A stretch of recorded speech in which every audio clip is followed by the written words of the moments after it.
আসসালামু আলাইকুম ভিউয়ার, সবাই কেমন আছেন? চলে আসলাম আইটি ভ্যালির নতুন আরো একটি ভিডিও নিয়ে। তো আজকের ভিডিওতে আমরা ডেডিকেটেড গ্রাফিক্স দিয়ে এসপি ব্র্যান্ডের জেটবুক স্টুডিও সিরিজের দুইটা ল্যাপটপ নিয়ে কথা বলবো। একটা হচ্ছে স্টুডিও G7 আর একটা হচ্ছে স্টুডিও G8। সর্বপ্রথম ল্যাপটপ দুইটার আমি কন্ডিশন এবং কোয়ালিটি দেখিয়ে দিচ্ছি, একদম ফ্রেশ লুকে পাবেন। যদিও আমরা বারবার বলার চেষ্টা করি আপনাদেরকে যে আমরা কিন্তু কোনো ডিসকোয়ালিটি ল্যাপটপ সেল করি না, কোনো কালার করা, সার্ভিস করা, রিপেয়ার করা ল্যাপটপ আছে, এই টাইপের ল্যাপটপ কিন্তু আপনারা আমাদের কাছে পাবেন না। তো সর্বপ্রথম আমরা স্টুডিও G7 ল্যাপটপটা দিয়ে ভিডিওটা স্টার্ট করি। এটা হচ্ছে জেটবুক স্টুডিও 15 G7। আমি মডেলটা আপনাদেরকে দেখিয়ে দিচ্ছি যাতে মডেল গুগলে সার্চ করে ডিটেলসটা ভালোভাবে জেনে নিতে পারেন। এখানে মেনশন করা আছে HP ZBook studio G7 mobile work station. এই মোবাইল ওয়ার্ক স্টেশন লেখাটার মানেই হচ্ছে ল্যাপটপটা এতটা কোয়ালিটি সম্পন্ন, যদি 365 দিন একই সাথে ল্যাপটপটা অন রেখে আপনারা ইউজ করেন তারপরও এই ল্যাপটপগুলো হ্যাং করবে না, ল্যাগ করবে না, স্লো কাজ করবে না। কনফিগারেশন হিসেবে কোরাই 7 10 জেনারেশন এইচ ক্যাটাগরির প্রসেসরের মডেল হচ্ছে 10850H, যার বেসিক স্পিডই পাচ্ছেন 2.70 gigahertz. Turbo boost technology 4 point something হবে, 6 core 12 thread, total 13 MB cache memory. RAM হিসেবে আছে 32 জিবি র্যাম, যেটা DDR4 এর 2666 বাসের দুইটা র্যামের স্লট আছে। চাইলে আপনারা আরো র্যাম আপগ্রেড করতে পারবেন। ক্রক্সিয়া ব্র্যান্ডের 512 জিবি M.2 NVMe Gen 4 এর SSD, চাইলে 1 TB বা 2 TB পর্যন্ত আপগ্রেড করে নিতে পারবেন। ওয়াইফাই হিসেবে পাচ্ছেন ওয়াইফাই 6, ইন্টেলের ইউএসডি 16 জিবি ক্যাপাসিটির শেয়ার গ্রাফিক্স, তার সাথে পাচ্ছেন Nvidia Quadro T1000 with max Q design 4 GB dedicated graphics. Total ল্যাপটপটাতে আপনারা 20 জিবি গ্রাফিক্স পাচ্ছেন।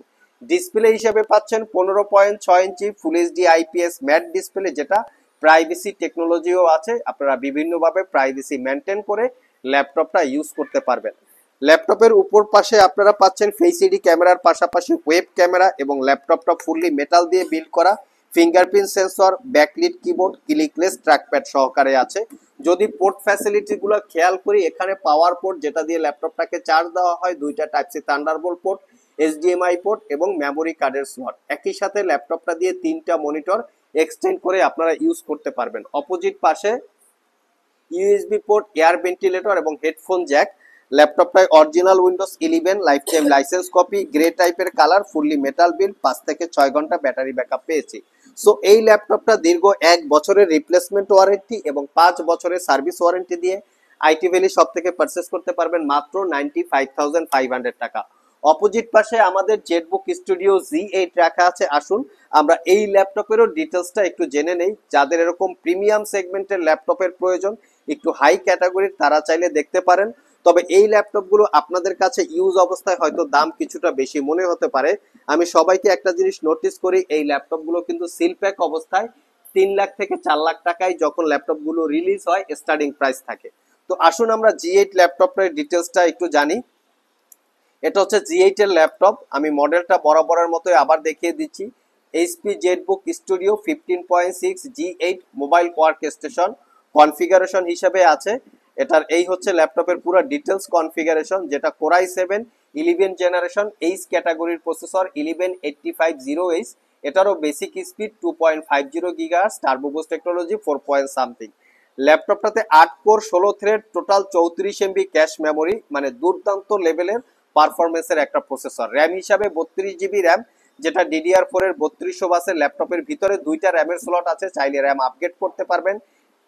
এসএসডি হিসাবে স্যামসাং এর M.2 NVMe 512 জিবি ক্যাপাসিটির এসএসডি, যেটা Gen 4 এসএসডির স্লট একটা, চাইলে আরো এসএসডি আপগ্রেড করে নিতে পারবেন। ওয়াইফাই 6 পাচ্ছেন এবং জিপিইউ পাচ্ছেন NVIDIA RTX 8000 4 GB dedicated graphics, তার সাথে পাচ্ছেন ইন্টেলের ইউএসডি 16 জিবি ক্যাপাসিটির শেয়ার গ্রাফিক্স।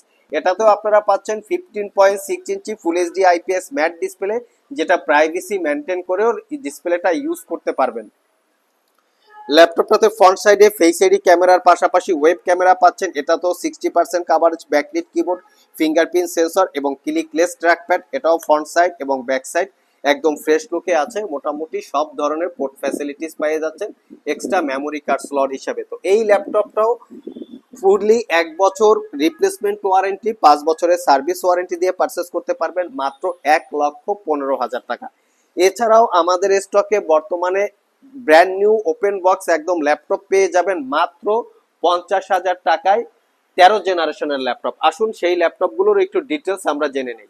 ভিউয়ার্স, আমার হাতে যে ল্যাপটপটা দেখতে পাচ্ছেন এটা আমাদের কাছে একদম সিল প্যাক আকারে বা বক্স সহকারে চলে এসছে HP 15s, যেটা Ryzen 5 7000 series processor, 8GB RAM, 512GB SSD, 15.6 inch full HD IPS matte display. ল্যাপটপটা আমাদের কাছে বক্স সহ একদম ব্র্যান্ড নিউ চলে আসছে। 1 বছরের রিপ্লেসমেন্ট ওয়ারেন্টি, 5 বছরের সার্ভিস ওয়ারেন্টি দিয়ে মাত্র 50,500 টাকায় পারচেস করতে পারবেন। এছাড়াও যারা HP এলিটবুকের 845 G10 ল্যাপটপ পারচেস করতে চান, যেটা হচ্ছে Ryzen 5 Pro 7000 series processor, 16GB RAM, 512GB SSD, এটা একটা brand new open box laptop. এই ল্যাপটপটা তিনটা ক্যাটাগরির পাওয়া যায়, brand new open box, colour করা এবং ইউজ। আমাদের কাছে ব্র্যান্ড নিউ ওপেন বক্সটা আছে। এর পাশাপাশি আমরা মাত্র 1,15,000 থেকে 20,000 টাকার ল্যাপটপ দিব মাত্র 75,000 টাকা। এটা মোটামুটি 30 থেকে 40,000 টাকার প্রাইজে পার্থক্য আছে। চাইলে এই ল্যাপটপটাও দেখতে পারেন। কোরাই 5 এর 13 generation processor, 16GB RAM, 512GB SSD, 8GB share graphics এবং ল্যাপটপটাতে আপনারা পাবেন 14 inch full HD IPS glossy display, যেটা 360 ডিগ্রি কনভার্টেবল। 1 বছরের রিপ্লেসমেন্ট ওয়ারেন্টি সহকারে মাত্র 75,500 টাকা। সো ভিউয়ার্স, এই ছিল আমাদের আজকের ভিডিও। আজকের ভিডিওতে আমরা ডেডিকেটেড গ্রাফিক্স সহকারে এবং ব্র্যান্ড নিউ সিল বক্স সহকারে বেশ কিছু ল্যাপটপের ডিটেলস সম্পর্কে আপনাদের সাথে শেয়ার করার চেষ্টা করেছি। রেগুলার এরকম আপডেট মডেলের ল্যাপটপের ডিটেলস জানতে চাইলে আপনারা আমাদের ইউটিউব চ্যানেলটি সাবস্ক্রাইব করে নিতে পারেন। আর ভিডিওটি যদি ভালো লেগে থাকে অবশ্যই একটি লাইক দিতে পারেন। আজকে এ পর্যন্তই, আবার দেখা হবে নতুন কোনো ভিডিও নিয়ে। সে পর্যন্ত সবাই ভালো থাকুন, সবাই সুস্থ থাকুন। সবাইকে আসসালামু আলাইকুম ওয়া রাহমাতুল্লাহ।